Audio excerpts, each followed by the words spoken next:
U.S. farmers are on the cusp of their biggest corn and soybean harvests in history. The past summer brought day upon day of nearly ideal weather, a mixture of rain and mild temperatures. Early indications that we've got, it's going to be probably the largest crop that we've ever seen. Derek Brune is a merchandiser for Top Flight Grain, a farmer-owned cooperative in the state of Illinois. He buys grain from hundreds of farmers and sells it to processors and exporters. It'll be a difficult year to find a place to put everything and to find the transportation to move it. The surplus is not restricted to the U.S. Much of the Northern Hemisphere will have blockbuster grain crops this year. As a result, forecasters see world grain stocks building up to 15-year highs. After years of drought, uncertainty, and furious price spikes, it is a welcome reprieve for agricultural markets and food consumers. But here in eastern Illinois, the heart of the U.S. Corn Belt, a sober mood is in the air. After years of record highs, grain prices have plunged. That means less revenue for farms whose expenses are still rising. Commodity prices have really went down compared to the last few years.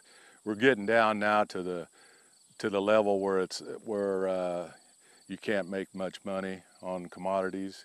It's a stark departure from the rural economy of the past several years.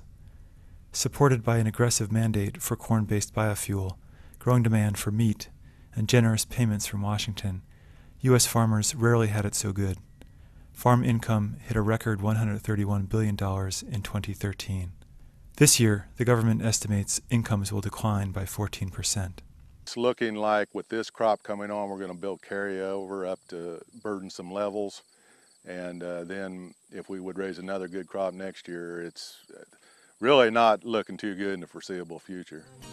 This will spill through the economy of the Midwest, hitting land values and equipment and vehicle sales. At John Deere, the tractor and farm equipment manufacturer, more than 1,000 jobs have been cut this year. We're really starting to feel it now. In March, we had 121 people indefinitely laid off, and then just several weeks ago it was announced that October 20th, another 425. The biggest reason is the price of grains, especially corn. The major drop in prices, it's maybe even a third of what it was in recent years, and it's fallen sharply and fallen quickly. And that's definitely had an effect on the willingness of farmers to buy new machines, and when they're not buying, we're not building. With fresh memories of an extreme drought that cut harvests in 2012, farmers don't begrudge huge grain volumes. John Robinson farms about 1,000 acres in Monticello, Illinois.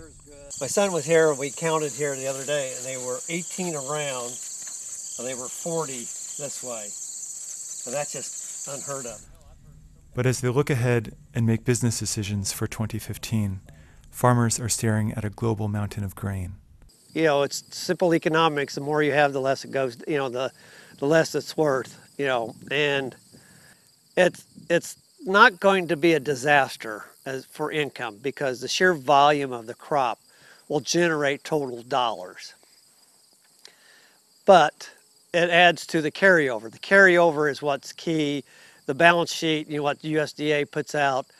So if we got 2 billion bushel, 2.2 billion bushel carryout, then that's 2.2 billion bushels we don't really need to grow. You know, we've had. Some older farmers have bitter memories of the 1980s, when a collapse in grain prices and rapidly rising interest rates led to widespread bankruptcies. Most economists doubt another 80s-style crisis is ahead, in part because many farmers paid down debt during the good times. Regardless, the next couple of years in the grain belt deserve close attention.